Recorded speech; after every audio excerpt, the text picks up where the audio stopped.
Good morning, good afternoon, YouTube. I know that all of you are joining me from all around the world. So, good morning, you guys. Let's adjust our camera a little bit here. Let's see. Looks Ooh, that looks even better. Nice. All right. So, good morning, good evening, good afternoon, depending on where you are in this gorgeous world of YouTube. Welcome back to your wedding series. This is a time where we're planning your wedding from the beginning. So, this is 14-year-old you, okay? And we are taking this from the very beginning. I know you can start planning your wedding even at such a young age, but we are already in episode 11. So, we have already fast forwarded to the age in which you are dating for marriage. So, everyone's going to be dating for marriage at a different time in their life, and they'll be getting engaged at a different time in life. So, we are just going to be starting with dating for marriage today and getting into another spicy topic. Now, what is your wedding series? What is this? What is this all about? Well, you may have been seeing it in social media that many engaged fiancés, the ladies, have been documenting their wedding journey along the way. So it is planning your wedding and it is telling your love story through a slew of wedding events. Now, what are these wedding events? It's different for everybody. Not everybody is going to have the same set of events. Not everybody is going to want to do the exact same things, but some of those events will include the proposal, engagement, the engagement photo shoot, the what else do we have? The engagement party, bridesmaids proposal, groomsmen's proposal. If you're gonna have it, like I said, there's also the wedding dress shopping or wedding gown, like I like to call it, because I love ball gowns more than I like dresses. And then you also have the bachelorette, bachelor, or a Hindu party, depending on what part of the world that you're in. If you're in a different country than the United States, you're probably going to have a Hindu party. And then we also have the welcome party. Whenever guests start arriving before the wedding, you'd have a welcome party for them. Now, like I said, not everyone's going to have that. You have a rehearsal dinner, a rehearsal before the wedding as well. You may even have a wedding shower, bridal shower, if someone throws you one. You may have to throw it for yourself if nobody throws it for you. And then there's also the wedding ceremony and wedding reception. But before that, there's a big to-do that is called the Get Ready With Me on the morning of my wedding. So you get to see the behind the scenes of the bride as well as the groom as they're getting ready for this amazing day. But why am I here? Why am I here? I am a wedding content creator, and as your content creator, I provide affordable wedding videography for all of those events that I just mentioned. So there's like a ton of them, right? So instead of you walking around with your cell phone trying to take pictures of everything and yourself, as well as your guests mainly focusing on taking photos and videos really of themselves, let's be real, get a few of you in your your groom, but there's no guarantee that that could happen. And so you're like waiting around for pictures to see if anybody got any video or pictures of you guys. And instead of having to do that, you hire me. Yay! And so I'm the one that has a cell phone in my hands, and I'm your personal paparazzi. I'm following you around every day, all the time, all throughout all of your wedding series. All right. Not every day, but whenever you have an event, I meant to say. So yeah, so then you get your content back within like 1 to 2 days, which is really, really awesome. And it's a great experience for anyone who is looking to have a content creator at their event. Like I said, more affordable, and you get everything back in 1 to 2 days rather than waiting for months to get something back from your traditional wedding videographers and wedding photographers. So, yeah, lights, camera, action. Let's start the show. Here's a little advice from me to help your story unfold. You guys, we're going to jump right in today. We're going to jump in. You guys always know I say it's another spicy episode coming up, but we really do have a spicy one coming up today. Okay. So sit back and relax, take out your notes, and we are going to jump right into this. So, this is episode 11 of your wedding series. And we are talking about who's raising the kids. In today's world, most of us do have to work, and both parents have to work. We aren't living in the times where just the gentleman is working and the lady is at home taking care of the children and waiting for husband to come home, and they can both be raising the kids together throughout the rest of the day and the weekends and his day off and things like that. That is very, very uncommon these days. And so living in our reality for the majority of people, this is an important question to ask for you and your partner that you are dating for marriage with. Okay, so we're at the phase, we're at episode 11. So 1 through 10, we talked about a slew of other things starting at age 14 or you, all the way through college, all the way through adulthood. And now we're talking about dating for marriage. And so we need to have these conversations. We need to talk, and they need to be real talks. Okay, so we're into another spicy one. It's going to be good, but sit back, like I said, and hopefully you are taking notes. Hopefully you're watching these videos together. Even more impactful to be watching them together. Now, these slew of questions that I'm going to present to you today, you can talk about just you and your partner, right? Before getting engaged. This is before he proposes. This is still the dating phase, okay? We're not yet at engagement or the proposal. Not yet. We're almost there, but we're not yet.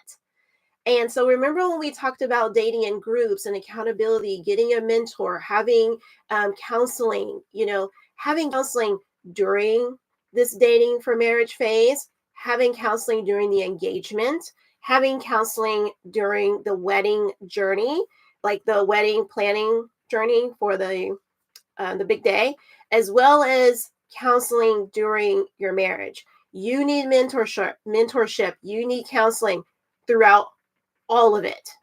Okay. So that's why we're talking about who's raising the kids. So you could talk about it, just you two, and go over the answers that you guys have and discussions and concerns. But you could also sit down with a mentor or counselor. Okay. So let's go over question number 1. Before the little ones even get here, this is a big question. Are you doing a home birth, or are you going to be having a hospital birth?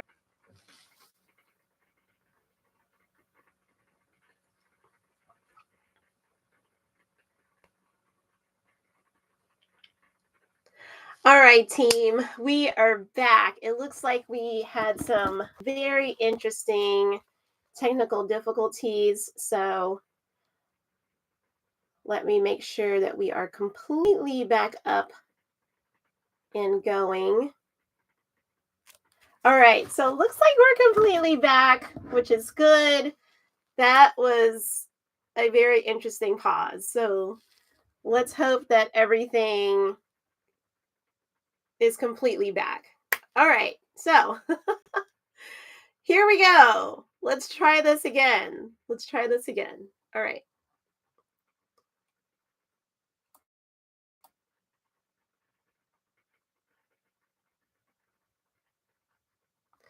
All right, so we are in episode 11 and we're talking about who's raising the kids. We were talking about while you're still in the dating phase, have this conversation. Yes, you can do it just amongst you two, but it would be really, really awesome to also do this with your mentor, your counselors, the people who've been keeping you accountable, things like that. Not too many people. Hopefully, you just have that one or two that you can trust, hopefully a man and a lady, so you get perspectives from both. Maybe even a married couple is even better. But be thinking about these questions that we're going to be going over today when it talks about who's raising the kids. Okay. And I did give a little bit of prelude in the beginning that in episodes 1 through 10, we did have the chance to talk about mentorship, accountability, counseling, and why it's important to have counseling, mentorship, accountability throughout the dating phase for marriage, throughout the engagement, throughout the preparing for the wedding ceremony and reception day, and throughout your marriage. It's important to have it the entire time. There should be somebody in both of your lives that you two can sit down and talk with. You may even need to have a mentor or counselor individually as well, but certainly someone that you can talk with together that you're being honest with, okay? That you're being honest and open about, okay? And remember, whoever that person is, you are now welcoming into your circle. All right, that circle that we talked about. So let's get to the questions. Before you even have kids, before you even have those little ones, this is the phases that we're talking about, dating before marriage phase, okay? Before he even proposes is where we are in this phase. Now, before you have little ones, there's an important question that you need to ask yourself. Are you having a home birth? Or you're having a birth at the hospital? Where will the babies be born? You two need to figure out what's good for your relationship as well as what's going to benefit the children being born. Okay? There's pros and cons for both. So it's important that you figure out something that's good for the two of you as well as your children that are being born. Okay? Do some research, do a lot of research, talk about it. Number 2, feeding. How are you going to be feeding your newborn baby? Will it be natural feeding through the mom, or will it be a bottle feeding with, bottle and formula, milk, things like that in that capacity? Okay. So be thinking about these things prior to. And the reason why it's so important is because maybe one of you have a really deep view on what you would like for a childbirth and a deep view on feeding. And maybe it doesn't align with the other person, right? So it's important for you both to get to voice how you're feeling and then come up with a plan. Okay, a plan. Remember, you're just dating for marriage right now. Not just, but it's important. This phase is so important because you're not married yet. You're not even engaged. So it's important that you talk about these type of things, important topics, so that when you do get to this point of your marriage, it's not completely like a foreign topic to the both of you. Okay. You don't want that. That would not be a good thing. Okay, so here we go. Number 3, question number 3. Who's raising the kids? This is a very, very real question, you guys. Who's raising the kids? Remember, we mentioned before that, like, most people in today's world, both parents are needing to work. Both of them need to earn an income because jobs aren't paying well enough for just one person, the man, to be working, right? For the husband to be working. So, and for the wife to get to stay home and to raise the children. And even when that opportunities were available, a lot of women were having these women movements talking about, like, they want to work and this and that, and they want to wear the pants and the family and this and that. And so now look at where we are because of those consequences. You know what I mean? So it's like lower wages, and it doesn't match with the cost of living. So barely two people sometime are even making enough to even pay for their household. Like, literally, I'm being serious here. I'm going to throw out a number at you, and it's probably going to change depending on what year you watch this video. But renting an adequate apartment, just renting, not even a mortgage, not even a house, just renting an adequate apartment of space so that two people can live in it, just two, a 1 bedroom, 1 bath with adequate closet space, adequate room to have like desk, because a lot of people are working from home now. $2,000 a month, just an adequate space. You both can breathe, you both can walk around, you both can put your things in the closet, all that good stuff. Okay, $2,000 a month, adequate, around that price. Okay, we're getting there. And so you multiply that by three times of what a household should be making. You take whatever your rent is or your mortgage and you multiply it by 3 so that you can be able to live on the rest of that money, save, have money for insurance, have money for travel if you desire, and have money for your, future expenses. So maintenance and things like that. So that's why you want to be making 3 times that amount. Most people are not making $6,000 a month, even per household, for just 2 people. That's $72,000 a year. Most people are not making it.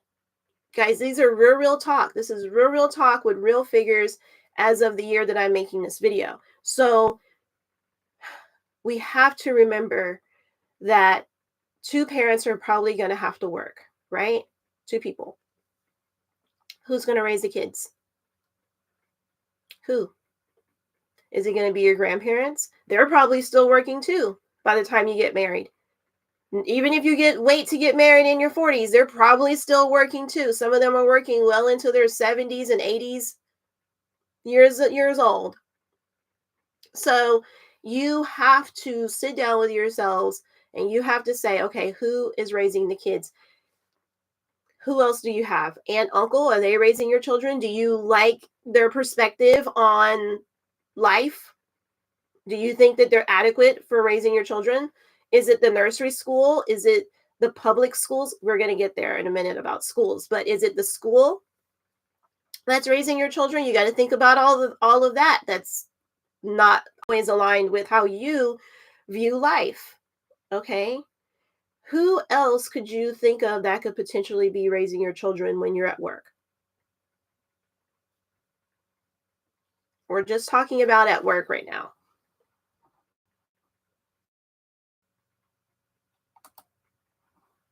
Who else do you think that could possibly be? I will wait, you guys. I will wait, because this is very, very, very serious stuff. We need to figure out who's going to be raising the kids, because you're going to be gone 8 to 10 hours a day, every day, 5 days a week, 40 hours for the, and you have the commute to work. So who's going to be taking the time out to raise your kids? I've already gave a few examples. Okay. Is it going to be the electronics that they stare at all day? The iPad, the iPhones, the phones, and all that stuff? Are they going to be raising your kids so that you can also be staring at a screen, looking at social media, or looking at television, or playing video games?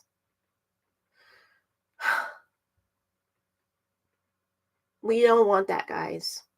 I'm asking these questions because I hope that you be real and honest with yourself on who's raising your children. The other thing is, are your children raising themselves?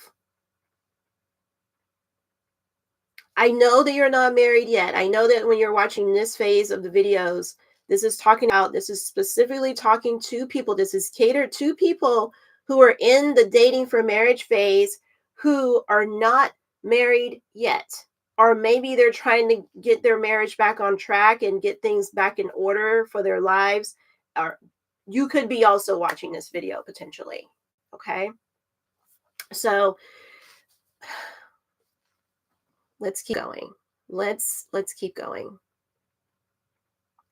If you decide to put your child in some form of private school or school nursery school, even just nursery school, not even regular school yet. We're not there yet. We're not talking about that just yet, but we will in our next question.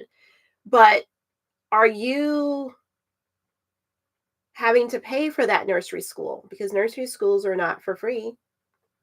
And even if you ask your grandparents and uncle, maybe a close friend who gets to work from home or doesn't have to work or something, maybe you realize that like that's not inexpensive.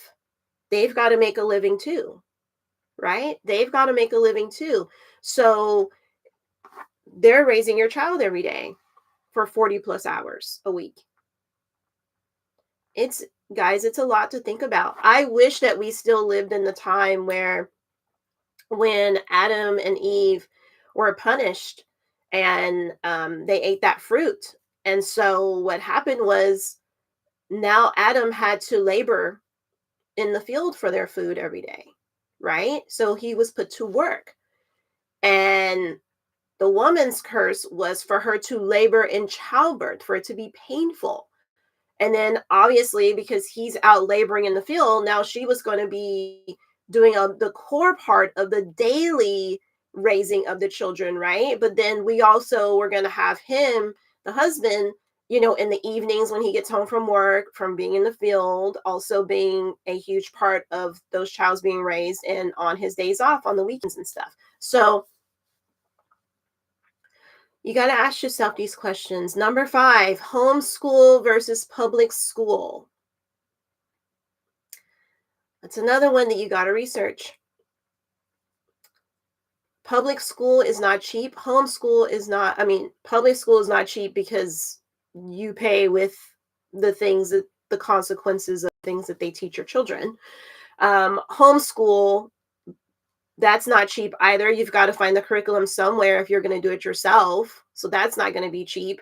Bringing someone in to teach your child at your home for homeschool isn't going to be inexpensive, as well as a private school is not inexpensive. So all of these are going to come at a cost. Yes, indeed. But are you guys ready as a couple when dating for marriage to start discussing putting money aside for said things? Or have you already been planning for this since you were 14 years old? We did talk about how you could be planning for all types of expenses when it comes to your future family life.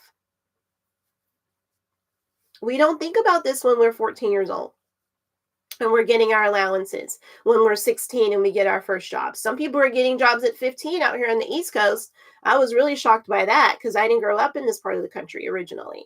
So I was like, wow, that's early. Where I'm from, it was 16 years old. So earlier and earlier, they're getting us to putting aside, or you're just putting it back into the economy. So much consumerism going around and people watching all this and buy, but yet they have nothing to their name. Just a bunch of junk, apartments full of junk. Number 6. Are you mentally prepared? Are you mentally prepared to teach your children? When we talk about raising kids, are you mentally prepared to teach your children? Most people are not. They think that they're mentally prepared. They're like, yeah, of course I'm mentally prepared. Like, I know how to act, so obviously I'm going to know how to teach them how to act correctly. And it's like, are you ready? Let's talk about some of the things that you're going to need to be thinking about when it comes to teaching your children. Authority. Are you ready to teach your children about authority? That there's someone over them, including you, obviously. So are you going to teach them how to respect your authority as well as their teachers, as well as their employer when they get a job, their managers, the people who run our country? Are you ready to teach them authority? Are you ready to teach them discipline? Are you ready to teach your children discipline? Are you ready to discipline your children when they aren't behaving correctly? Are you ready to teach them about discipline even when they're not even a child that misbehaves, but just so that they understand what discipline is and what those actions are when you aren't behaving correctly. Even like I said, even if it's not your child that isn't acting out of line, but when they see other children acting out of line, so that they understand what the consequences should be for those children, even if they're not seeing it being done. Are you ready to teach your children respect? Respect for themselves, because a lot of people don't have that. Respect for their parents, you, respect for their family members, respect for others in general, their teachers when they go to school, other students, just being a respectful human being. Are you mentally prepared to teach these things? Are you mentally prepared to teach your child how to read? Most parents are not. They're so tired, they're exhausted. They don't want to read to their children in the evening. And then what are you choosing to read to them? Is it just Dr. Seuss books because it's easy for you? Or are you teaching them, different things about life? How to cook, how to clean up after themselves, how to put away their toys? Are you reading to them on the Bible and our foundations and lessons in life? Teaching them about what the Bible says about children. Okay, let's keep going. Are you teaching your children how to write? This seems to now be a novel skill. Something right now. This is so sad and pathetic. But yet they can look at a screen and they can touch buttons. They can put their finger all over a screen. I don't think many of them know how to type, but they know how to, press, start for those movies and video games that they're playing. Guys, it's not good. It's not good. It's dumbing our kids. It's dumbing our future generations. Like, it's so sad. And we're not going to be here forever. So there's going to be a point where those generations are going to be left. And what is this world going to look like for them? Horrible. That's what it's going to look like. Horrible, chaotic mess. Are you mentally prepared to teach your child how to write? Are you mentally prepared to teach your children, their numbers? There are children that are going to school at literally pre-K and kindergarten. That's 4 years old and 5 years old, and they don't know how to write anything, not even their name. They don't know their address to their home or their phone number. They don't even know their mom and dad's real names. They just know them as mom and dad. They don't even know their formal name, like their full name. They probably just know like their nicknames. They don't know their numbers. They don't know how to write them for sure, and they don't know their numbers at all. They don't know their ABCs. Are you mentally prepared to teach them their ABCs? These are simple foundational things that, guess what? Right now, today, 70% of kids that are entering school don't know. They're entering pre-K and kindergarten, pre-kindergarten and kindergarten. 4 and 5 years old can't do any of the things I just listed. Not even one. But yet they can stare at a screen all day and tablets and electronics, and they can press buttons on there. They can do that. I'm thankful that they at least know how to walk into the school. Thank goodness, because man, I feel like we're going to get to the point where they're just lying around for the first 5 years of their life and don't even know how to walk or run or ride a bike or go swimming. Children should be learning that stuff. They should know how to swim. They could be somewhere and need to know how to swim if they accidentally fall into the pool or pushed in the pool by their friend. It could happen. Okay. I love watching those little videos of the newborn babies that know how to swim. Oh, you guys, I love swimming so much. So I know a lot of people watch a lot of other things on the internet, but me, those newborn babies swimming gets me every time. So cute, so adorable. Newborn babies. Teach them young, guys. Teach them young. Raise them up. They'll go the right way. All right, what else? There's so much. How to form sentences. How to form sentences. Potty training. A lot of children don't know how to even go to the restroom by the age 4 and 5, and they don't even know how to pull up their pants, zip their pants, nothing.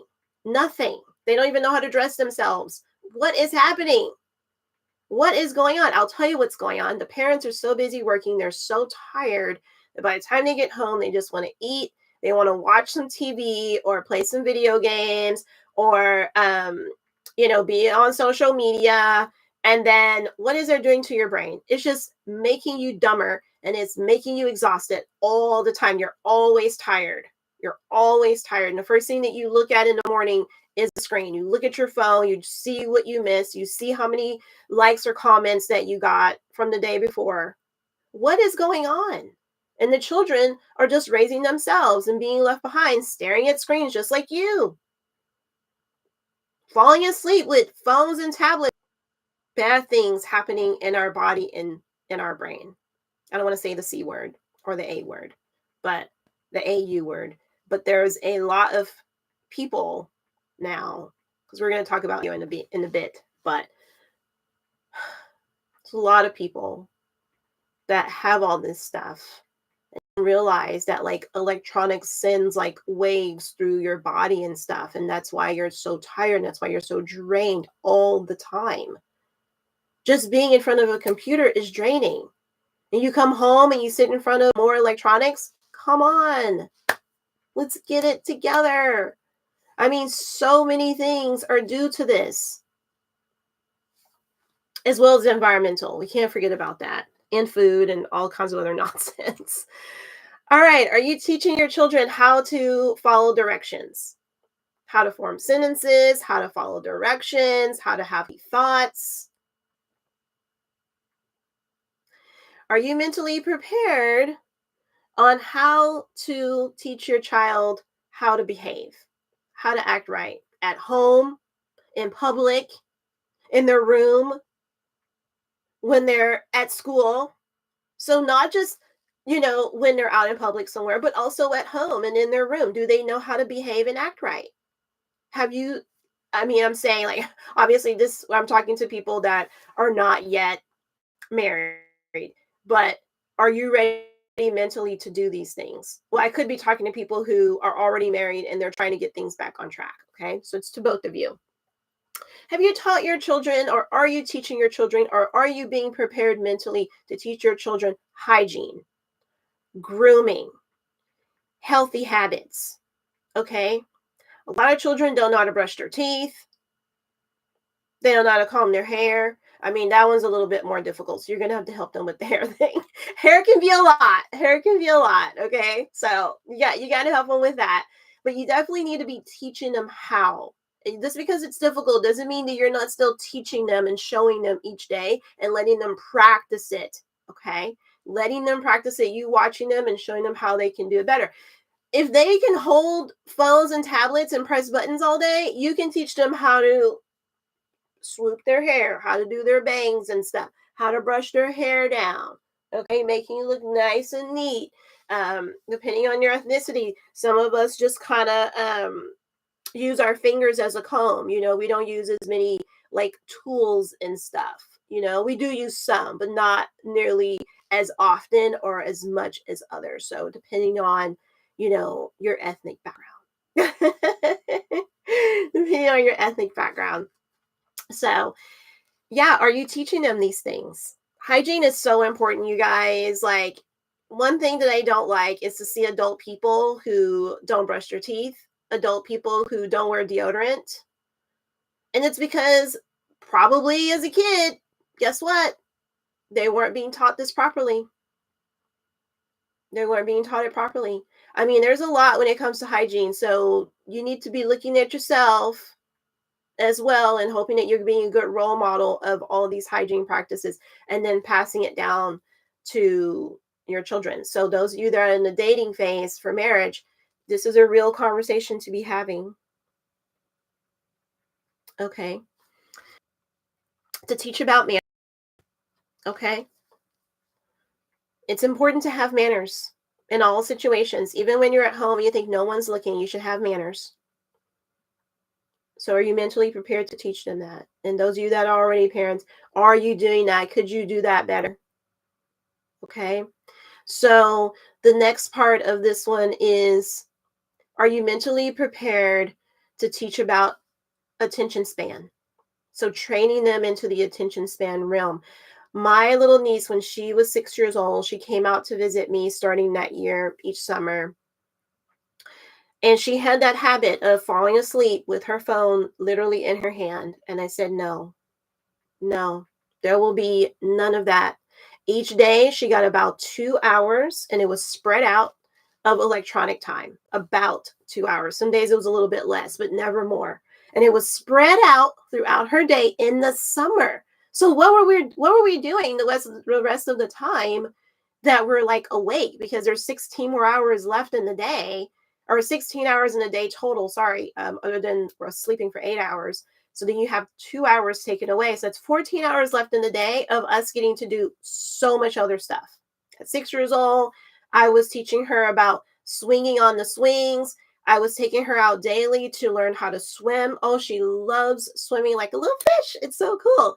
But she loves swimming and being outdoors, taking her to the park, teaching her about transportation and different transportation modes, not just riding in a car. Okay, so we talked about our airplane ride and how that, how that is and how that came about. We talk about like when we got on the bus, we rode the city bus so she could see how that is, things like that. And we walked a lot of places. So it wasn't just getting in a car and then you're already in front of where you're at. We walked to a lot of places, which was very exhausting for her. Her parents don't do that. That was very, very exhausting. She was like, Auntie, one point I looked back on my shoulder and she was sitting on their tree. I was like, what are you doing? Let's go. She was tired.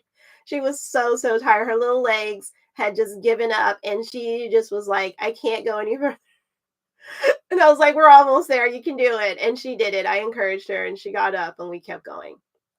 And thankfully we weren't late to where we had to be. But yeah, there's so much more that you could be doing than just sitting at home and staring at devices, electronic devices. Okay. Not good habits. Not good habits. And she certainly did not. I told her we have a rule here. And that rule is you don't fall asleep with electronics in your hand. As a matter of fact, an hour or two before it's even time for bed, you need to put the electronics away. And I know it's hard for us as adults to like do this every single day, but try it. Exercise in the evening. Do a little stretching. Do a little bit of stretching. Maybe not full on like work punching bag and all that stuff, but do like some stretching. Do some Bible reading with your children as well as together as a couple. Do some Bible reading with them, but then also do some Bible reading together. That's something different to be thinking about before bed than whatever everybody had to eat for their, day in their life videos. Watch that stuff earlier. Okay. And if you're watching people with hour and a half long videos, I know that sometimes mine can be kind of long too. You might need to break them up a little bit or listen to them more like a podcast while you're at work. That way, like you're at least at work and then you've got something else going. You're not just staring at the screen, looking at YouTube all day, social media all day. I really love YouTube. You guys know that. I'm here. But I don't think that it's healthy for us to be staring at it all day long. Okay. It's doing something to people mentally that's not good. We got a lot more angry people. We got a lot more impatient people. People have no patience at all. That's another thing you're going to be teaching your children. Patience. Patience. The attention span thing is extremely important because of when they get to school. This is a big problem. Children don't know how to listen. They don't know how to take directions. They don't know how to form sentences. They want everything quick. So they're doing these, short 1 or 2 words for answers on things instead of being able to make a complete sentence. They don't have any kind of train of thought or know how to form thoughts because they're thinking about is the stuff that they're consuming on their electronics. And so, no. Okay. So let's talk about some challenges. Some of the challenges in today's world are definitely a huge reality of what's happening to children because of the things I talked about um, in number 6. This one is number 7 for anyone keeping notes. Let's talk about some of the realities and the challenges that are happening right now with kids in today's world, and how your family can sit down and think about, okay, no, this is not what we want. We've got to do something. We got to turn this around, and we're going to start with our family. Okay.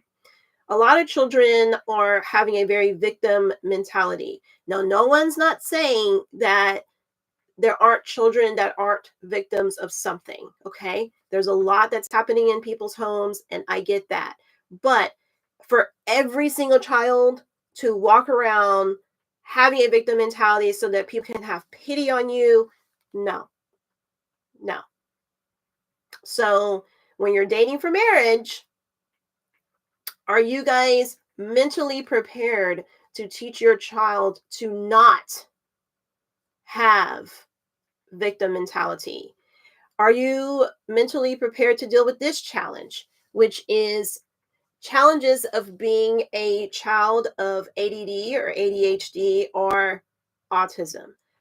Are you are you mentally prepared to deal with this type of challenge? That many kids are being born with these. And so, are you mentally prepared? Probably not. I don't think that anyone can really be ready for this, but hopefully you two can be strong enough to stay together, to raise that child together, and to continue to love one another, and that this won't deteriorate you in your parenting. This won't separate you as parents, co-parents, to be together as a family, husband and wife. Because a lot of times people will have children with challenges like this, real challenges, okay, reality out there, and they will go their separate ways because they don't want to raise a child with special needs.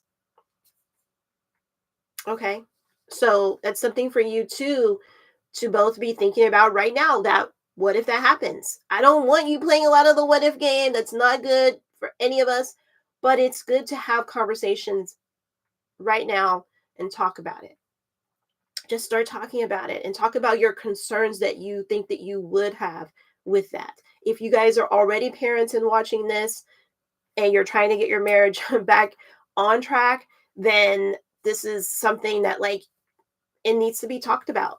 Don't just sweep things under a rug and everyone's just getting quiet, and then one day someone packs their bags and leaves and never comes back, and it was because of this. Don't do that. Okay? Are you ready to face the challenges of inappropriate behavioral and chaos issues that a lot of children are exuding today? Are you ready to be finding a solution to that? Because even though you may be teaching your child good behavioral habits at home, once they go to school, because you have to work, maybe they start to pick up other habits from other children that's chaos and behavioral problems. And are you guys ready to mentally be prepared to tackle them rather than ignore them? So many parents I just see are just looking the other way. Like, I saw it with one of my family members recently, and I was like shocked because he's never been like that. But now, as a parent working on his 6th child, he's just like more lax. He's so tired from work and like helping to clean the house because the helpmate that he has doesn't really like to do any cleaning. She doesn't like to do any cooking. And so it's like very, very difficult that he's cooking, cleaning, and raising the kids, and he's working 60 hours a week, and she does not have a job at all. She has no job. But he's working 60 hours a week, and he's one of the ones that actually has a well-paid job. So he's getting overtime, he gets double overtime, he gets holiday pay off, all kinds of stuff. Financially, they're good, but he doesn't have a helpmate. So she's not helping him raise the kids.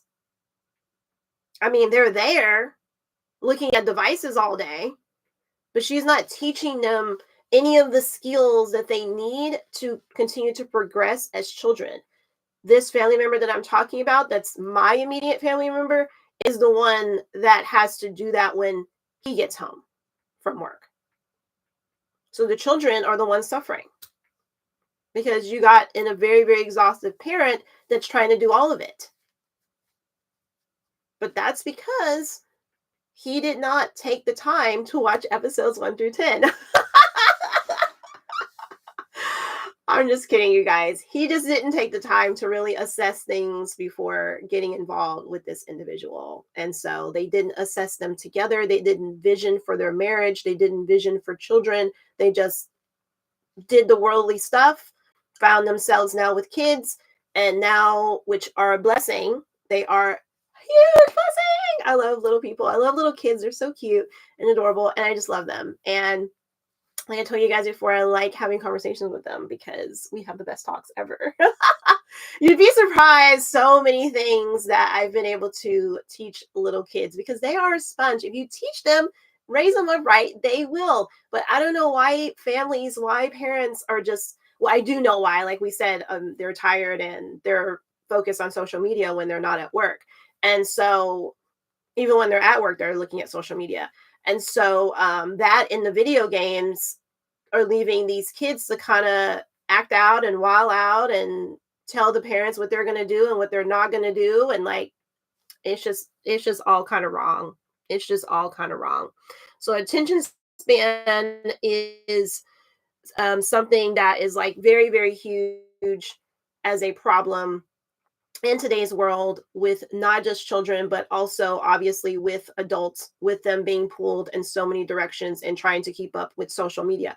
People are trying really hard to build businesses these days as well because they're tired of working for zero pay, but they're quickly seeing that even trying to have a business is very hard. You can build a business, but then you still need customers, and that's for everybody. So it's a never ending like battle called life. That's why we're talking about this, dating for marriage before he proposes and having some real conversations right now. All right, so let's keep on going here. We're going to go on to number 8. This is going to be talking to the men or the groom to be. Are you ready to be the spiritual head of the household?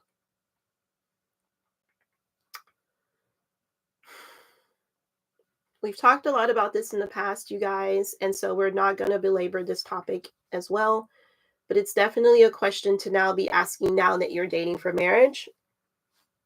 It's another question to revisit. Do you feel yes because you watched episodes 1 through 10 and you were working on yourself the whole time? You were doing it. You know that in that stage of your life from 14 until you started to date for marriage, that you've been working on what it means to be a spiritual head of your household. Okay? And if you don't know what that means, do some research. The Bible itself will give you the exact scriptures on to be meditating on and studying and understanding what it means to be the spiritual head of your household. I gave you a lot of scriptures when we did go over this, when we were just focused on the groom to be for the men. So you may have to go back and watch that episode, but just know that's a big hat to fill, okay? Those are big shoes to fill and a big hell hat to wear. So make sure that you have an understanding and that you're ready to do that you've already been practicing this when it comes to your own life, of being a spiritual head of the household. Your wife and your kids are going to be looking at you to be doing that, to be instilling this into them as well. You may have a little boy, and guess what? You're going to be his role model, and you need to be instilling this to him so that whenever he gets ready to be dating for marriage, he can ask himself this question, and hopefully it's yes. Okay? For the women, are you ready to be a helpmate to your husband? Okay? To your future husband and to your children. And for yourself, are you ready for that? Something that I want you guys to remember throughout all of this. I know I asked you 9, was it 9? Yep, 9 very, very, very, very, very, very, very difficult questions when you're dating for marriage to be thinking about. And you may not have all the answers to them while you're discussing it, but it's important that you guys start the conversation, keep having these talks throughout. Hopefully, you will have an engagement. That dating for marriage will lead to an engagement, and hopefully, you guys can still be talking about this along the way. That these questions, these type of topics, don't get swept under the rug and nobody ever talks about them, nobody ever mentions them, and then all of a sudden you're in those different phases. You're at the childbirth stage where you already got pregnant and you're going to be having a baby soon. Where are you having this baby? You know, if you talk about it now, you don't have to be so stressed out when it comes time when you're pregnant. You see what I'm saying, where I'm getting here? Feeding the baby, you already answered that question. And you keep going down the list of things. Who's raising the kids? Knowing an answer to that question, right? Now, just because your child goes to school doesn't mean that I'm saying that you're not raising your kids, because I didn't say that. I'm saying the majority of the time, because you're going to be at work 40 plus hours a week if both parents are working. Who's raising your child during that time? And then we went on to talk about, are you ready and prepared on how to be raising that child mentally? Are you prepared? And I mentioned a ton of things in that specific question, as well as going on down talking about real challenges today with a lot of children as well as adults. But obviously we're talking about children in this episode. So have you been thinking about these things and understanding that we need to still be a very, very strong unit? We need to love each other and care for each other, and not just, oh, a big challenge came, I'm gone. Because guess what? When you have those vows, it's for good or bad, for better, for worse, for sickness and in health. I know that people are writing their own vows these days. My husband and I did not do that. We did not do that. We stayed traditional because we wanted to make sure that each person was listening to their, the vows here, the focus vows. And yes, it's good to have vows to each other. Maybe you want to do that on your honeymoon and stuff like that. And you guys could do your vows and stuff after you go over the threshold or something like that. But when it comes to that day of being on the altar, you need to understand that you are committing to each other for better or worse, for sickness and in health. Okay? For the good and the bad. Forsaking all others till death do you part. Okay? That's what marriage is about. That's what it's about. So remember that all of this is about balancing your relationship as well as your individuality. Don't forget that, you guys. Don't lose sense of who you are because you are dating for marriage or you're getting engaged or you're now married. Don't lose sight of your individuality in all of that. You now are going to become a family unit when two become one, but it doesn't mean that now you have all the exact same habits as the other person and you have no identity of yourself anymore. Okay?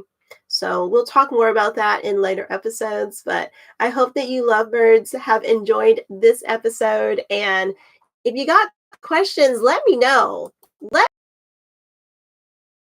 Get those questions in and let's discuss. Let's talk about it. Okay. I will see you in the next episode.